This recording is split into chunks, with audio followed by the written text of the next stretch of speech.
Hey guys, this is Chris with Hit Run Steel. Today we're going to talk about what the throwing arm does in the pitching delivery, okay? A lot of people will say that a kid's arm action is what it is, okay? Some guys have good arm action, some guys don't. Some guys have clean arm action, some guys have funky arm action. It's kind of what you're born with. To a degree, I believe that, but I've also seen, because I've done it with young kids, shown them how to get more out of their arm than what they get out of their arm currently, okay? There's one position that you get in as a thrower that allows you to throw the ball as hard as your body is capable of throwing a baseball, okay? A couple other things go along with this, but this is what your right hand, if you're a right-hander, or your left hand is a left-hander, this is the place that it plays in your ability to throw a baseball hard, okay?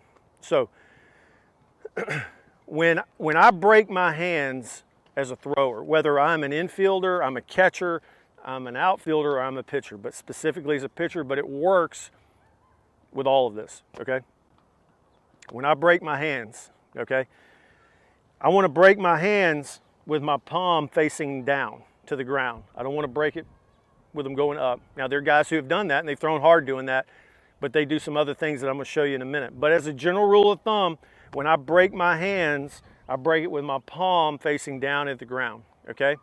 And as I face my palm coming down to the ground and I start to raise my arm up, okay?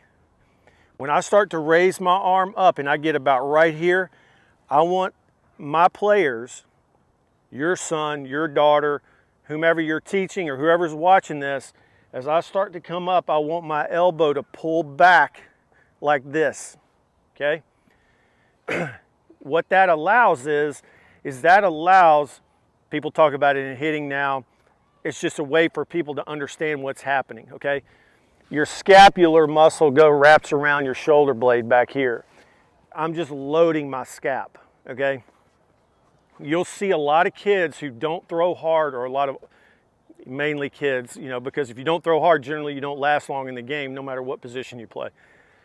What you see a lot of is you see a lot of kids just come up here, okay? They just take the ball out of their glove and they come here and they throw.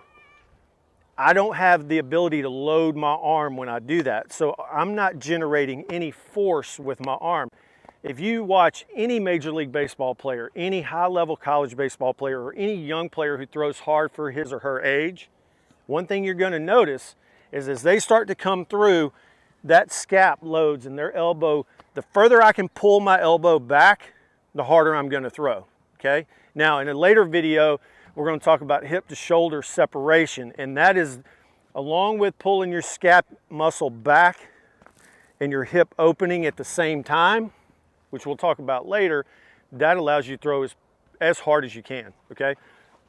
So when I break my hands and my wrist goes down to the ground, as I start to come up, I'm pulling my elbow back towards first base as a pitcher, and then I'm throwing, okay? So if you're teaching young kids how to throw, or if you're a kid and you're watching this and you want to know how to throw, palm down, as I start to come up, pull it back as far as you can and throw, okay? That is your throwing arm, your throwing hand as a pitcher or anywhere on the field as a player, okay?